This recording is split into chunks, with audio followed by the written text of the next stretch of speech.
Murphy at Murtech.com with your daily news update. Okay, here we are on February the 19th in the year of our Lord 2026. Got some great information for you tonight. Let me just jump over here to my Rumble channel. This is my Murtech on Rumble. This is the live stream we're going to go over tonight, episode 1843. Let me jump into that. Let me pause this and close out the live chat. And let me slide down here and click the Show More button to expand out the description box. And we have information from Dan Bongino, Robert Gouveia, Rubin Report, and Wendy Bell Radio. But before we get into that, I do need to give some shout outs here to Real Don Thornton, just started following my channel. H Diane01 just started following my channel. CDL84 just started following my channel. Alice Rolling just started following my channel. And MLK Euless just started following my channel. So thank you very much, folks, for following my channel. I greatly appreciate that. I hope you're tuned in, and I hope you enjoy the content. Okay, Debbie BS reposted my episode 1842. Uncloudy and Viper Senior commented on my episode 1842. And Debbie BS commented on my extra 625A, 625B, and 625C. So thank you very much, folks, for your comments and reposting my video. I enjoy reading your feedback, and I definitely appreciate your support. So let me go ahead and give this a thumbs up. Okay, let's get into this. Dan Bongino, Prince Andrew arrested. Very interesting. Well, let's see what that's all about. Add in as a teaser for the rest of the show. Watching the media people, by the way, I know I own you guys and your outlets. I get it. I understand how you hang on every word and the face clawing and the screeching that you just can't make it go away, that the show keeps coming back every day with hundreds of thousands of audio views and millions of video views. I know it drives you nuts, that it's one of the top live streams in the world. I get it, the seethe. I can feel it, the diapers loading up right now, the crying, the screeching. I understand, guys. I understand. But the meltdown yesterday over my interview with Cash, it's got to be one of the greatest double-barrel middle finger moments I've ever had. I just love the fact that you bullshitted people for a year about what we did to produce the safest America since 1900 on the numbers. The Trump administration did that, and you just can't handle it. And we had to correct you, and you couldn't take it. The meltdown yesterday was just gorgeous to watch. I had to put out a tweet about it. And they hang on my every word. Every single word. There right now. I see you through the camera. I'll get to that too. First, Wall Street Journal. Massive buildup of arms overseas. You do double bells today? Yeah, it's all right, Guy. No problem. You're fired. Just kidding. U.S. gathers the most air power in the Middle East since the 2003 Iraq invasion. Listen, folks, this is obviously a deadly serious story. I think President Trump and the negotiating team with the Iranians have had enough of their bullshit. There is zero reason to gather this kind of armada, air power, water-based power, naval power overseas in the region and not use it. I've been out for a couple of months. I'm not telling you anything on the inside baseball front. I think it's fairly obvious. However, it's also fairly obvious that the Death to America crowd doesn't like us. Is there going to be an attack? We'll all wait and see and find out together.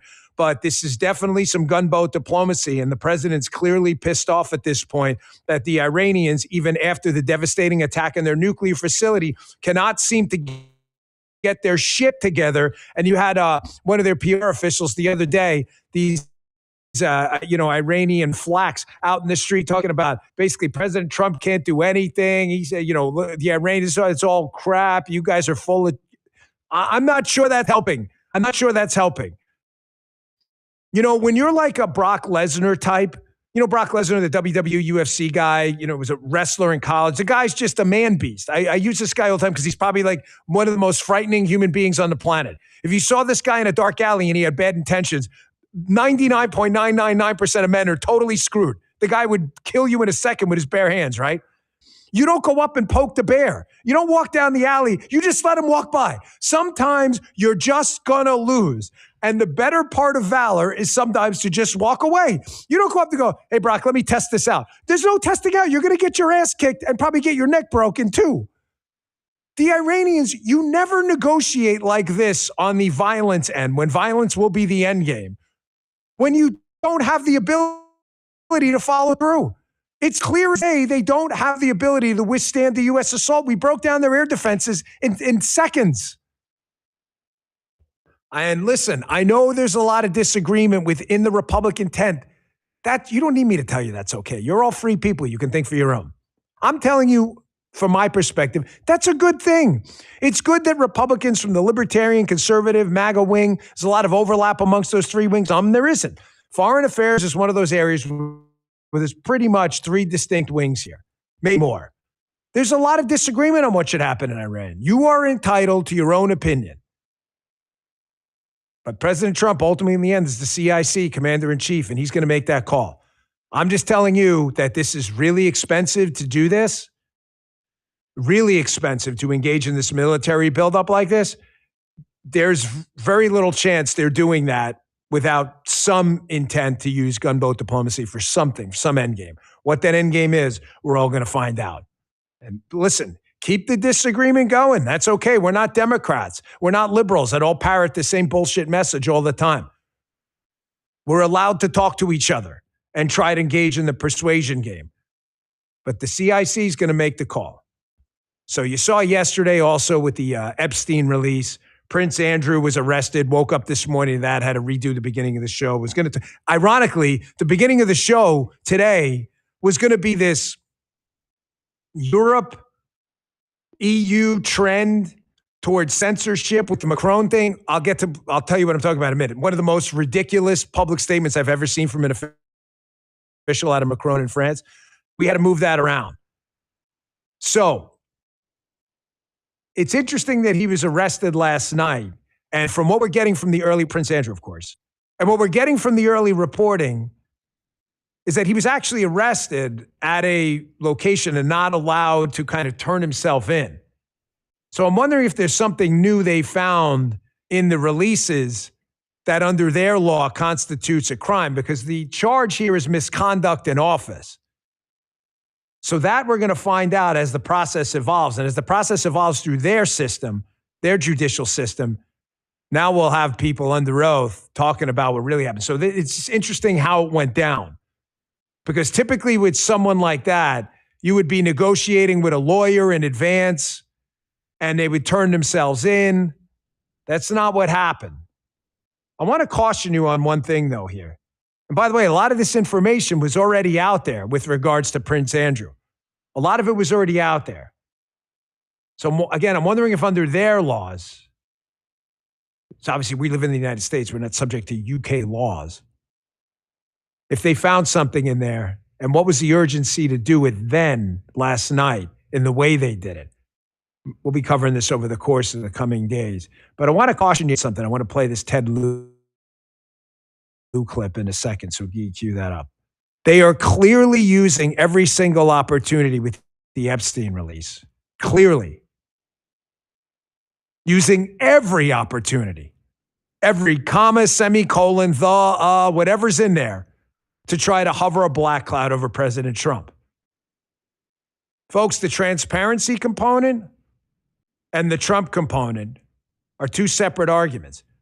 President Trump, every single release they are going to try to nail President Trump, because this is a logical kind of end game for them, from Russian collusion to the Ukraine impeachment hoax. It doesn't matter if any of it's true.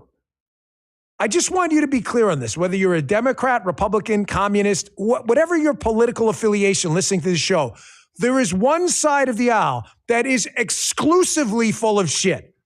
I'm not telling you, again, Republicans are the answer to all your problems. I'm not. I am not. You got it? Get it? Got it? Good.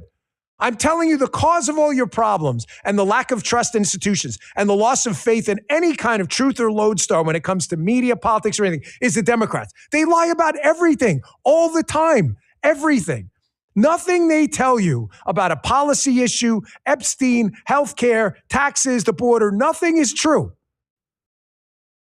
What I saw yesterday in this clip is one of the most grotesque, disgusting abominations I've ever seen from a filth bag of a human being.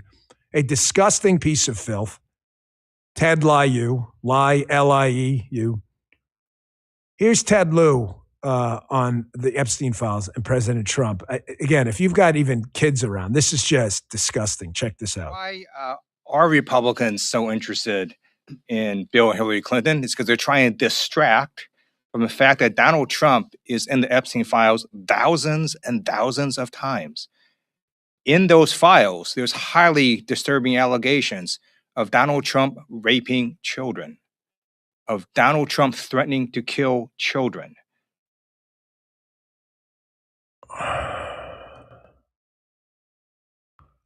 Folks, there's no doubt getting these things out there, zero doubt. We've now discussed this 4 or 5 times. That's why I get a kick out of, again, the media people who hang on every word. I know you're there. We've now discussed this often. It was a long and messy process, but now they're out there. And now you can see for yourself what's out there. Does any sane person actually believe what this asshole just said? Now, why are they doing that? Well, because they lie. It's fairly obvious and they hate Donald Trump. I get that. I get that. But why tactically now have they latched on to the Epstein files release to try to tarnish Donald Trump with every single comma and colon in those files? Gee, throw up that poll. Because nothing they do with this guy sticks with the president. At P polling numbers, political polls verified account over on X Twitter. New Trump approval poll. New, which is, by the way, it's February 19th, so it's not taken from like 3 weeks ago. Approval, 50%. Disapprove, 46%. According to this poll, he's at 50% approval. Folks, nothing sticks. So do you remember when I was doing the show years ago with Trump 45, the first term? Do you remember, folks in the chat, let me, why, yes, no, if you don't, or just, if you don't remember, don't respond, whatever. Do you remember the show your ass theory with Donald Trump? This is what's behind this. You remember what it was? Democrats know, especially lunatics like Ted Lieu, who were in districts where they have zero chance of losing an election. They're like Democrat plus 40. They know that Trump hysteria to the point of like, he's a fascist. No, he's an ultra-fascist. He's a Nazi. He's a killer. He rapes kids. He eats kids. He's killed kids. No, he's never been called a racist. No, that's right. It's a good point, Guy. Next segment. He's apparently never been called a racist. Ed O'Keefe's like, I don't know. I don't remember that. The Trumps show your ass there. I see some of you in the chat remember. I see a lot of Y's in there. This is where this comes from. Ted Lieu understands that he's got to get on TV, ratchet up his game. He actually likes us talking about him like this because in his district, people hate Dan Bongino too. So like, if Dan Bongino doesn't like Ted Lieu, enemy of my enemy is my friend. So this actually works for him in a bit of a Streisand effect thing, which we will discuss too today in the show. So they have to ratchet up and show their asses more and more. Here's a little of this. Here's a little crack. Here's a little of this. Here's my whole list. They got to keep, they don't care how silly they look to normal Americans who are laughing at them. Nobody believes Donald Trump was eating kids. He doesn't give a shit. If he doesn't ratchet up and show his whole ass to everyone on the Democrat side, he's going to look like a softie to an increasingly radicalized AOC, Bernie Sanders, Mamdani base that loves this stuff, folks. Listen, ladies and gentlemen, man, I'm not messing with this. Topic's going to come up a lot today. I've said to you often, government scares me a lot. A lot. I mean, it keeps me up at night. Like I said, I sleep just fine. But if there was going to be something that keeps me up at night, it's freaking government. Because people are government. It's not robots. People are policy in government. I saw it that shocked me to my core tweet was about what they did with Crossfire, and you're seeing some release coming out about that now too in South Florida. I'll get into that another time when it starts to come together. So I don't want to engage in like any TikTok stuff or any of that. We'll see when it happens. But you're already seeing how that come together. What people can do when they have the power of government in their hands, people like Ted Lieu, is freaking scary. Their clear goal is to use this process to tarnish President Trump. Folks, nothing they've done is stuck. That's why the show your ass theory is in effect. Let's try to get him on inflation. Show some more of your ass. Say something crazy. He's definitely a racist. Let's get him on the border. Borders at 0 illegal migrants permitted. Show a little more of your ass. That didn't work. Let's get him on the economy faltering. Fed predicts 5% GDP growth. Atlanta Fed next year. That didn't work. Here's my whole ass. Well, that's not working either. What do we do now? Epstein files. He ate kids. Raped and ate kids.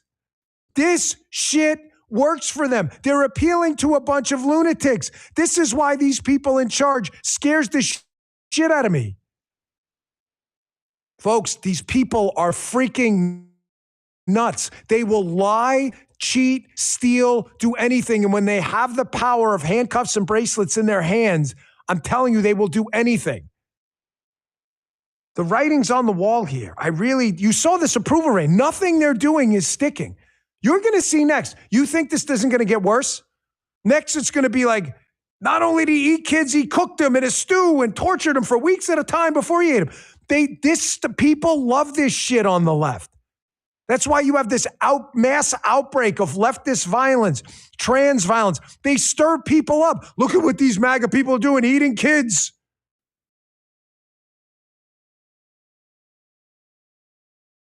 Good for transparency. But this is going to serve as a lot of fodder for liberal media scumbags and lunatics like Ted Lieu to just constantly show you their entire... Next thing you know, it's going to be... They'll show you the front, too. That's next. They're the real lunatics. Folks, the writing is on the wall with these people. We are in a really, really dangerous place. Again, I don't want this to ever be the panic show. I woke up this morning... The sunrise was absolutely beautiful. Sun was out in Florida. You get these orange colors, a little bit of pink in there, some light blues, some deep blues. You still see a little bit of moon overhead.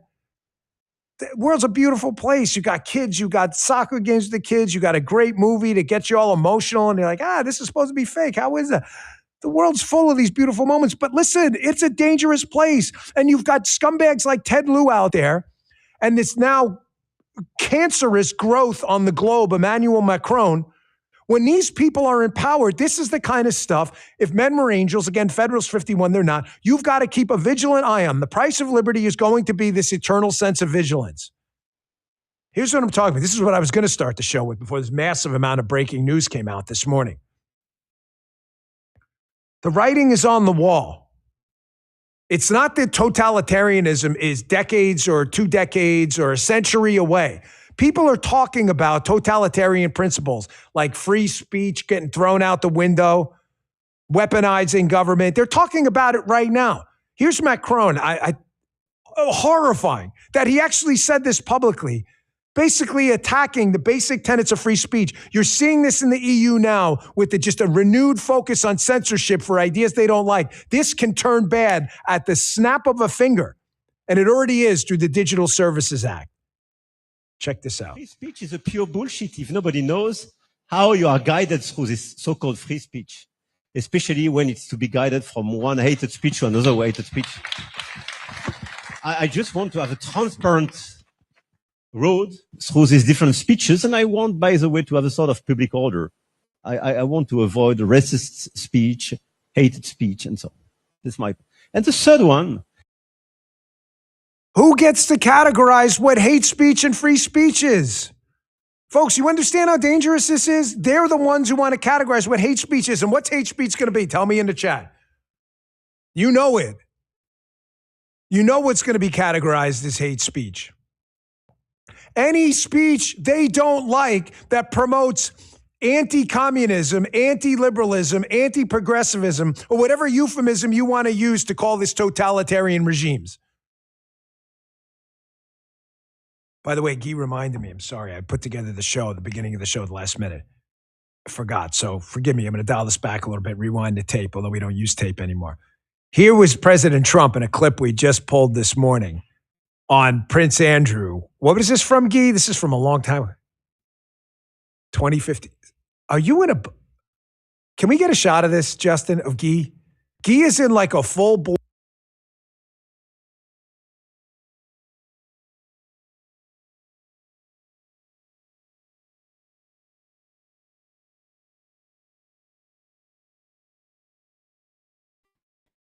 Okay, I'm not sure why we lost the audio there for a minute, but I'm going to go ahead and move on. I'll get it past that, his little glitch. So even, I mean, he's got, 2 or 3 people working for him, okay? And even he has issues with the audio, all right? So just saying. Let me click on the Rumble link here and show you that this video does come from Dan Bongino. This is the video I shared with you. I'm giving him a thumbs up. I hope you do the same thing for me. I'm following his channel. Okay, let's jump back here. Doing a little chatting here with Uncloudy and Debbie BS. Why don't you join me in the chat, folks? I'd appreciate that. Okay, let's see what Robert Gouveia, Fulton board busted filing illegal lawsuit. Well, isn't that a shame? Let's see what that's all about.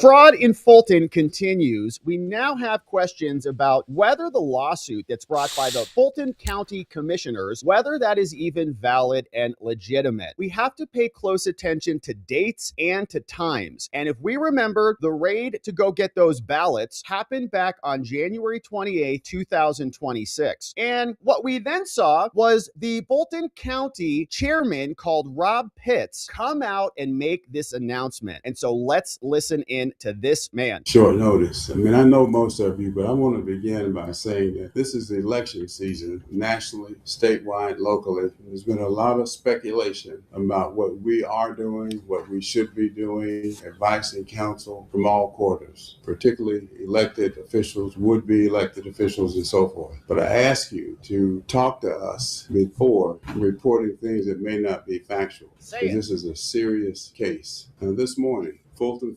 County filed a motion in federal court on my behalf personally and on behalf of the Fulton County Board of Registration and Elections. All right, so this morning, when was that? That was 13 days ago. 13 out of 17, subtract the 2, you get 4. He made this announcement February 4th in the morning. That's when the lawsuit was filed. And the lawsuit was filed on behalf of Fulton County and himself personally. But does he just get to decide unilaterally that the board voted to file the lawsuit? Or does he actually have to go get the votes in order to do that? Of course, it's the latter. And we're going to show why specifically he did not comply with Georgia law. So the argument from the Georgia people is that they do follow the law. Turns out back in 2020, they didn't. And now they're still not following the law as they're trying to get their ballots back. Let's also talk about standing, because frankly, this guy doesn't even have justification to sue. This board doesn't have justification to sue, because remember, the people that were in possession of the ballots was the clerk of the courts. And we heard that from Nadine back during the body camera kerfuffle. And we'll watch this once again because this is all becoming clear and timeline matters right here. Get a search warrant?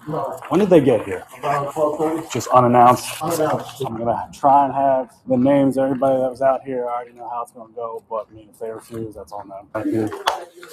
All right, so we were given very limited information. So we have a search warrant for this, like literally an entire location. Okay. But now we're amending another search warrant for another location called state. So we'll have that pretty soon. So This is all in regards to election side stuff. where you know where we're here, right? So I can't discuss more. I got you. More than that, but as long as we keep, the big thing is just trying to keep someone let media in here and keep media clear out of here. What's happening now is that their warrant is wrong. Okay. It had the wrong, it's not in elections possession, it's in clerk's possession. It's in the clerk's possession. They're not our files. So how can Fulton County and Rob Pitts and the rest of the crew, how can they sue if it's not theirs? So it had the wrong department. So on our end, nobody received a copy of. The attorneys asked them for it, they finally gave them a copy. Then the attorney's like, it's wrong, allegedly waiting for the judge to update it. What was wrong on there? It didn't say, it just says, it says elections, which we don't have, and which they knew that before they got here. The warrant will be amended slightly, but for all intents and purposes, they had is what it's going to look like. We wanted to let her facilitate us moving through the building to unlock the gates so that we don't have to breach it, because one way or the other, the records are coming with us today. One way or another, the records are coming with us today. So Nadine Williams says it's not with elections, it's with the clerk. So a bunch of layers here to show exactly why this lawsuit is such a rigged and false lawsuit. Here we can see it's not a lawsuit that's brought by the clerk. It's brought by Fulton County Board of Commissioners, Fulton County Board of Registration.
Okay, hi everybody. Had a glitch there. Had a little power outage, so I lost my Wi-Fi. But let's get back into this. Let me slide down here. Let me share my screen here with you.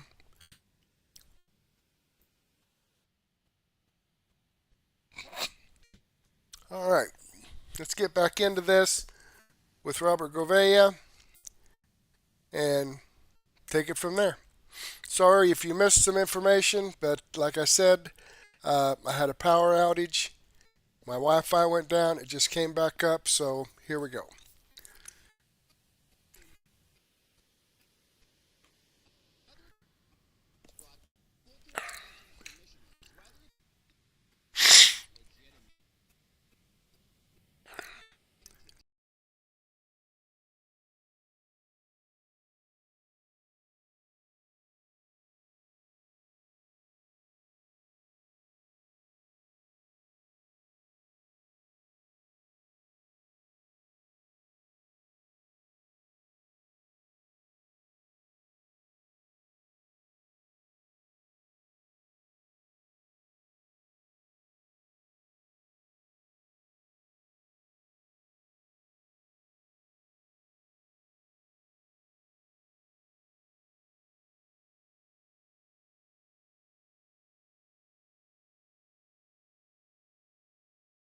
Advice and counsel from all quarters, particularly elected officials, would-be elected officials, and so forth. But I ask you to talk to us before reporting things that may not be factual, because this is a serious case. Now, this morning, Fulton County filed a motion in federal court on my behalf personally and on behalf of the Fulton County Board of Registration and Elections. All right, so this morning, when was that? That was 13 days ago. 13 out of 17, subtract the 2, you get 4. He made this announcement February 4th in the morning. That's when the lawsuit was filed. And the lawsuit was filed on behalf of Fulton County and himself personally. But does he just get to decide unilaterally that the board voted to file the lawsuit? Or does he actually have to go get the votes in order to do that? Of course, it's the latter. And we're going to show why specifically he did not comply with Georgia law. So the argument from the Georgia people is that they do follow the law. Turns out back in 2020, they didn't. And now they're still not following the law as they're trying to get their ballots back. Let's also talk about standing because frankly, this guy doesn't even have justification to sue. This board doesn't have justification to sue because remember, the people that were in possession of the ballots was the clerk of the courts. And we heard that from Nadine back during the body camera kerfuffle. And we'll watch this once again because this is all becoming clear and timeline matters right here. Get a search warrant?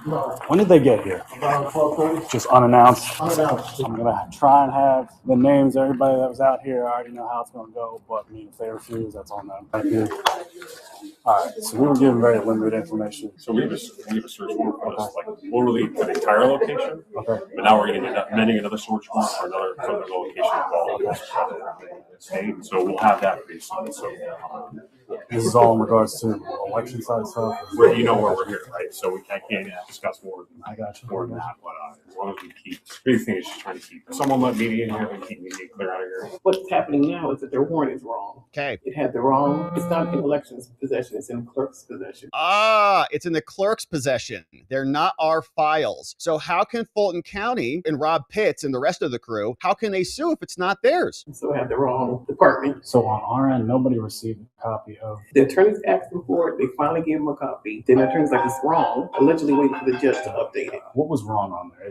It didn't say, it just says, it says elections, which we don't have, in which they knew that before they got here. The warrant will be amended slightly, but for all intents and purposes, they had is what it's going to look like. We wanted to let her facilitate us moving through the building to unlock the gates so that we don't have to breach it because one way or the other, the records are coming with us today. One way or another, the records are coming with us today. So Nadine Williams says it's not with elections, it's with the clerk. So a bunch of layers here to show exactly why this lawsuit is such a rigged and false lawsuit. Here we can see it's not a lawsuit that's brought by the clerk. It's brought by Fulton County Board of Commissioners, Fulton County Board of Registrations, and Fulton County, Georgia elections. Do you see clerk of the court in there anywhere? No. So that's like you suing on behalf of somebody else to get their files back. You don't have standing for that. It's not your files. They can go sue, but not you. So the whole thing is basically invalid from the very beginning, just on standing. That's one way to just nuke this lawsuit. This came out on February 16th. It's a letter that is sent by a woman called Julie Adams. And Julie Adams and the election crew have been keeping their eyes on this for a long time. And they sent this letter yesterday over to the Attorney General of Georgia, the Honorable Chris Carr. And they're explaining how fraudulent this whole thing is. They say, urgent, this is a request for investigation. There is being misrepresentation right now to a federal court by Rob Pitts and the election crew due to unauthorized litigation, misrepresentation of government entities, and an Open Meetings Act violation. So again, everywhere we look in Georgia, they're just kind of bending the rules and just kind of doing things that they think that they're entitled to do without following proper procedure. That's the problem that we've had this entire time. And they're doing it again. She says, all right, Attorney General Carr, I'm Julie Adams. I serve as a member of the Fulton County Board of Registration and Elections on the BRE. And I am requesting your immediate review of actions taken by the Fulton County Board of Commissioners, the BOC, the chairman of the BOC, Rob Pitts, the BRE chair, and the BRE attorney and Fulton County Attorney's Office. They all submitted this lawsuit in violation of Georgia Open Meetings Act because they filed it without board approval, and they exceed statutory authority. They misrepresent what the board wanted, and we are now in active federal litigation. Here's what happened. Under Georgia, there's OCGA Georgia law 50-14-1B, 50-14-4, and 50-14-5. Rules, laws that they have to follow, and actions and agency decisions that are made in violation of those rules. It's called the Open Meetings Act, so that we can have transparency. The same thing we've been screaming about for years now. Anything that is passed or done without approval is void. Can't do it. So the lawsuit arguably is void. Following the execution of the FBI warrant on January 28th, we were here. It was a glorious day indeed. Fulton County Board of Commissioners, they had a meeting. First meeting after the FBI warrant execution back on 28th was on February 4th at 10 a.m. We also saw that they had another meeting February 12th, just days ago, at 11 a.m. But remember what Rob Pitts just did. At 9:41 a.m. on February 4th, we just watched the video, Chairman Rob Pitts, 9:41 a.m. Okay, he came out. This morning, we filed a lawsuit. He announced on live television that he and the BRE had filed a lawsuit about the FBI's seizure of ballots and the election documents. Rob Pitts said, we just heard him. This morning, Fulton County filed a motion in federal court on my behalf personally and on behalf of the Board of Registration and Elections. That's Rob Pitts and the Board of Registration and Elections versus the United States of America. Again, they don't even have a basis to even sue in the first place, but they are because they're panicked. They're freaked. They know they're caught. The motion seeks the return of all files for the 2020 election that were confiscated by the FBI last week. You can see it right here. During the raid, we like the word raid. We know the government doesn't like that, but it sounds cooler than execution of a search warrant, and it's easier to say. But yeah, that happened. Then they sued. Problem is, according to Julie Adams, who's on the board that would vote to approve this, the BRE never voted to authorize the lawsuit. Weird. Feels like that happens a lot over there. Now, Okay, I'm going to go ahead and pause this here. Let me click on the Rumble link and show you that this video does come from Robert Gouveia, and I'm going to add this to my Daily News Wrap-Up playlist so that you can see the rest of this because it's good information. Also, because of the power outage that I had, I'm really running behind here. I'm running late. I want to skip and go directly to Wendy Bell. Let him do his damn job. And then I will also include this Rubin report video in my Daily News Wrap-Up. So let's go ahead and get to this and see what Wendy Bell has to say.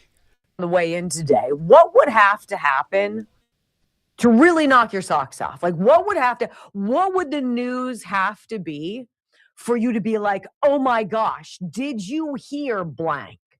Because I don't know, my level is changed so much. Like, if you were to tell me that there would be a complete subversion of an election and that all these people would work in concert all across the country, sloppily if you would, but still executing the greatest theft from the American people ever, even bigger than all of the Medicare welfare, tens of billions, hundreds of billions of dollars stolen from us, I'm not so sure I would have ever believed you. And then if you told me that the media were going to lie to cover it up and that wasn't going so swimmingly, so they created this coup thing, this trap for a bunch of patriotic Americans to get ensnarled in, and everybody would lose their minds and call them, insurrectionists and throw them away. I'd be like, there's no freaking way. No, that didn't happen. If you were to tell me that there was a virus, that people in this country, the highest paid federal worker in this country, right, Tony Fauci, was Dr. Frankensteining.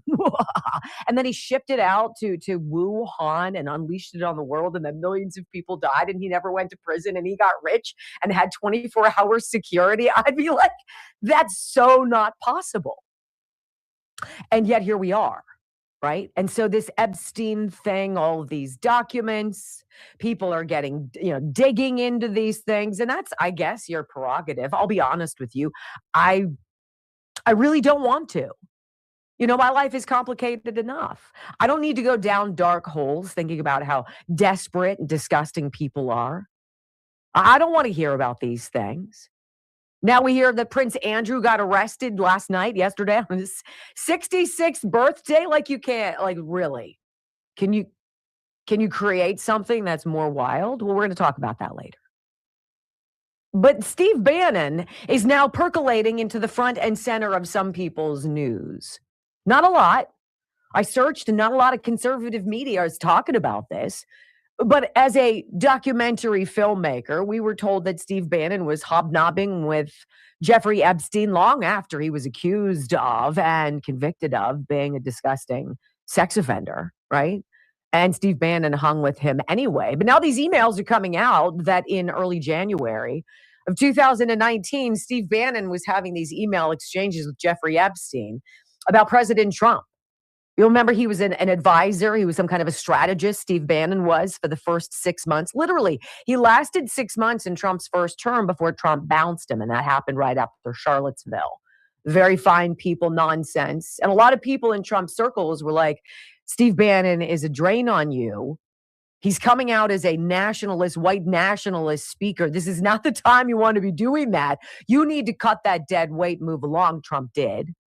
And I believe his chief of staff or whomever, John Kelly, was the one who dropped that news. Well, these emails are coming out saying that Bannon and Epstein were talking about the mental acuity or the wherewithal of President Trump in his first term. And this was, it was very shocking what they were saying back and forth.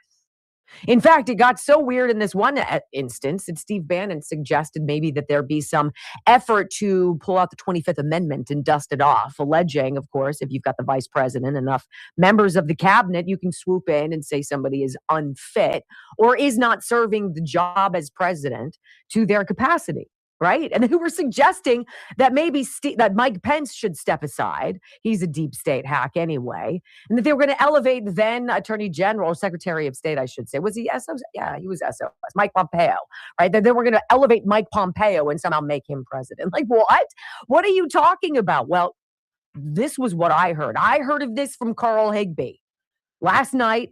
This is what Higbie drops as his monologue, which was a blistering firebomb that says everything that I think a lot of people in America feel. Like, what do you believe? What is beyond the realm of your conspiracy theories or rabbit holes? Because every rabbit hole I've gone down has proved to be so far pretty safe and secure and honest. This, my friends, kind of has us listening to everything. Here's Carl Higbie. Why was he talking about replacing Trump, swapping Pompeo as the VP with Mike Pence, and then using the 25th Amendment to make Pompeo the president? These are text messages with what is assumed to be Epstein, confirmed to be with Bannon. Quote, I like the idea of Pence stepping down in favor of Pompeo, so when it happens, he becomes president. That's from allegedly Epstein. And I'm thinking, it? What do you mean by it? Bannon, that is his name, has this been shopped? Epstein replies, Rudy did lay out impeachment, Pelosi vote, and don't go after Ivanka. Bannon says, great. Great. Impeaching Trump? I mean, we now know Pompeo was not a product of MAGA doctrine and was heavily critical of Trump once he left his first term, showing his true colors. And Bannon wanted him to become president? Am I reading that? There's a possibility that Bannon did nothing wrong and these are being misinterpreted. There's a possibility, giving him the benefit of the doubt here, considering he was, like, I defended this guy. I thought he was good for the administration initially. But there's some splaining to do beyond talking about a documentary to revitalize Jeffrey Epstein's image. A lot of people have a lot of explaining to do, way beyond the island, way beyond sexual assault and all those, and rape and all those things.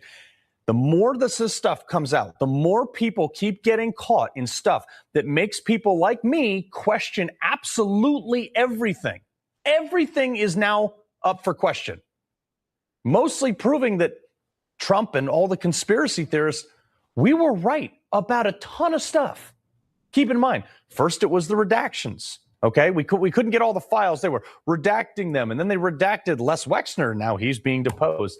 Then, when they finally did release all the files, because there was such turmoil to get these things out, once they finally released all those things, they put them up on the government website in such a manner that makes it so difficult to search anything. Something, you have data that spreads out over thousands of pages, but you can only have 10 links per page. So you can only search 10 at a time. And there are hundreds of thousands of links to linking individual pages. It would take one person a lifetime to get through a fraction of it. It takes forever. But you know what? Thank God we got the internet and we got crowdsourcing. And I always tell people at home, you want to be a part of the solution, get on there and start looking this stuff up, because there's a ton of stuff out there. And if we as citizens don't force our government to be transparent, voting's a suggestion. And you know what's crazy, folks, is normally we come out of these monologues and we have a guest for you. We reached out to dozens and dozens and dozens of conservatives. And you know how many wanted to come on and talk about it with me? 0. Tells you we're hovering over the target. 100% over the targets. Have you guys felt like the oxygen of the news cycle has been sucked out of the air? It's like an earthquake deep in the ocean floor that triggers a tsunami. There's this energy. There's a force, a gravity that sucks the tide out to sea, exposing all sorts of fish, all sorts of things that have never been exposed. And it's like a mile of the seafloor. And then you see it coming.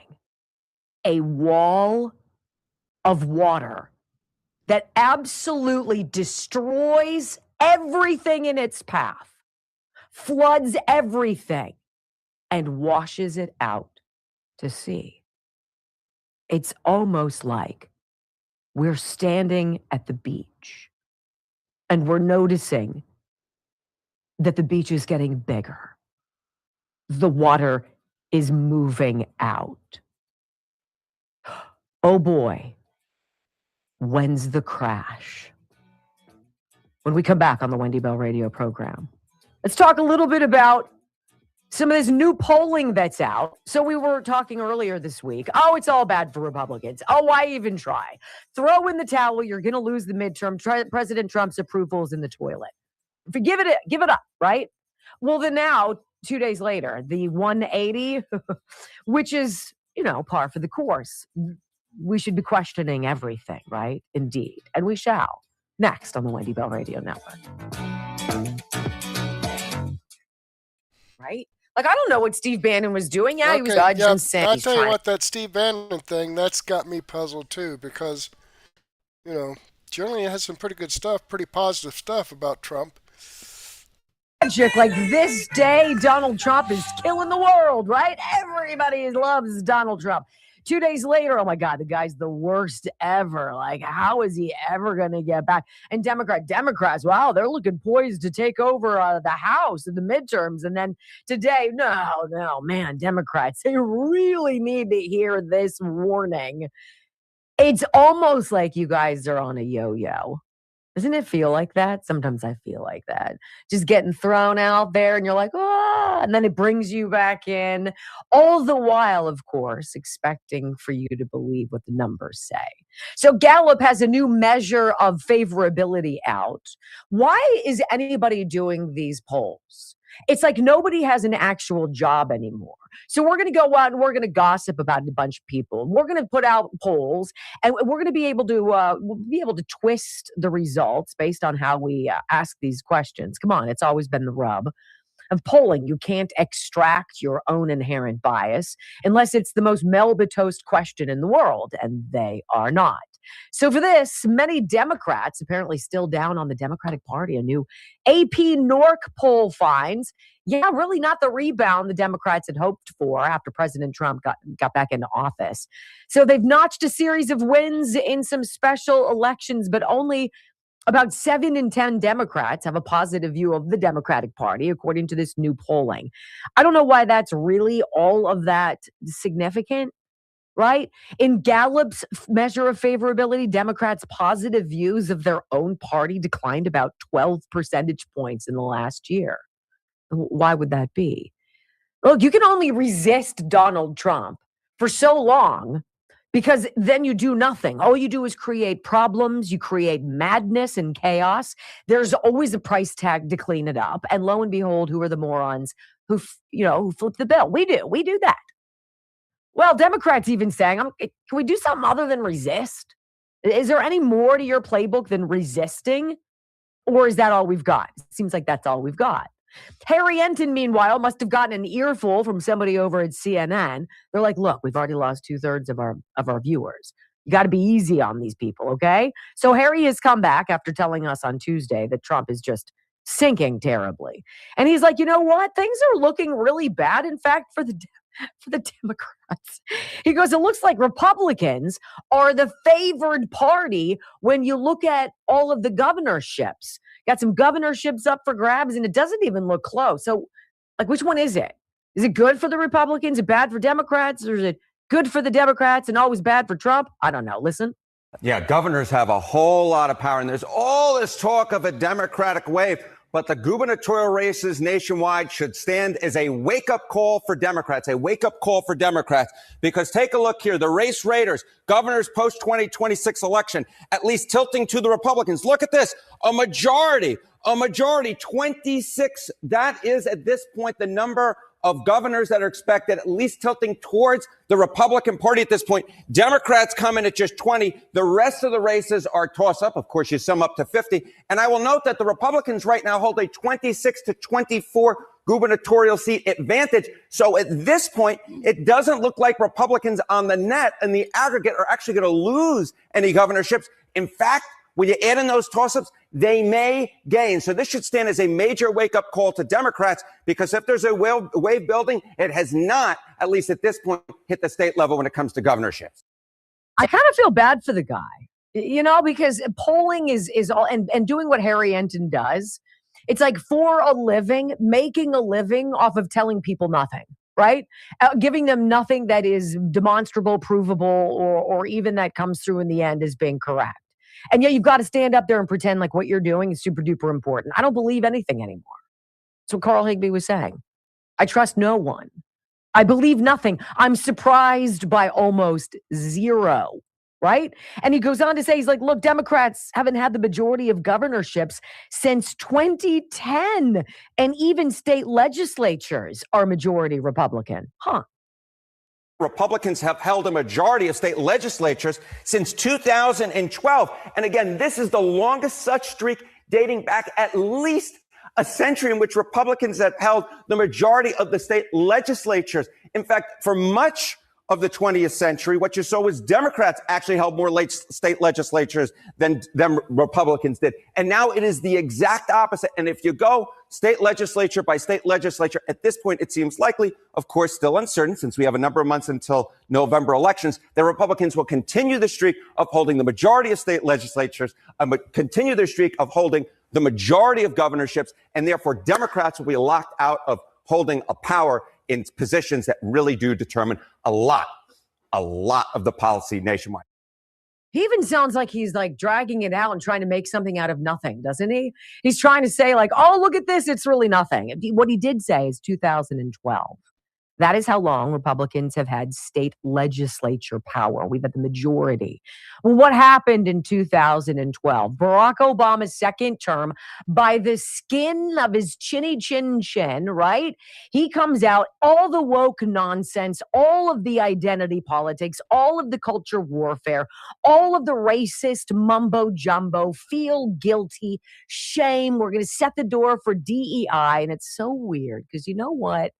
America said, yeah, we don't think so. Yeah, we don't like that. Good luck with that. So Democrats are just 14 years a little behind, ladies and gentlemen. But I'm sure by Monday, it'll be the Republicans back on the hot seat, sucking wind, just like that tsunami. When we come back on the Wendy Bell radio program, Donald Trump's latest truth post shows a pretty meaty video that he'd like us to chew on, and chew we will. What it says about a word we're not supposed to ever say. Dominion. Oh, my goodness. Next on the Wendy Bell Radio Network. Oh, my goodness. Okay, I'm going to go ahead and pause that here and click on the Rumble link and show you that this video does come from Wendy Bell Radio. I am following her channel. I've given her a thumbs up. I hope you do the same thing for me. And again, I apologize for the technical difficulty I had. I wish... there was some way I could get around that, but unfortunately, it's not. Okay, let me jump back over here. I want to copy in these live chats. Here we go. Close that up, slide down here, and put that into a comment so my live chats will be a permanent part of this video. Hi, Foxy Grandma. Glad you could join us. Okay, now these videos that I shared with you are videos that come directly from the producers' channels. I've got the links to the videos themselves in the description box, as well as the links to the producers' channels here in the description box. These videos that I've shared with you are videos that I've posted over here on Mertech.com, where I have over 55 no-nonsense, common sense, logic, and truth videos. I'd like to share all this information with you, but unfortunately, I just don't have the time to do that. That's why I've put together my daily news wrap-up. Here's the video from Wendy Bell. We're going to play the rest of that. Sorry, I had to sneeze. All right, and then Dan Bongino, we're going to play the rest of his video. We're going to play the rest of Robert Gouveia, and we're going to get in there the Rubin report, Dave Rubin. We also have some information from McWater's Effect, Dr. Steve Turley, Black Conservative Perspective, On the Fringe, We the People News, X22 Report. A lot of great information in here, folks. 22 videos. I've got about 9 or 10 hours worth of great information. So go ahead and take a break. Grab a cup of coffee and a donut, or a sandwich and a soft drink, or beer, or a nice glass of wine and some cheese. And meet me back here at 9:30 and we'll get this going. So with that being said, I do want to thank you for the time you spent with me. Hopefully, I'll get to see you again later, and may God bless.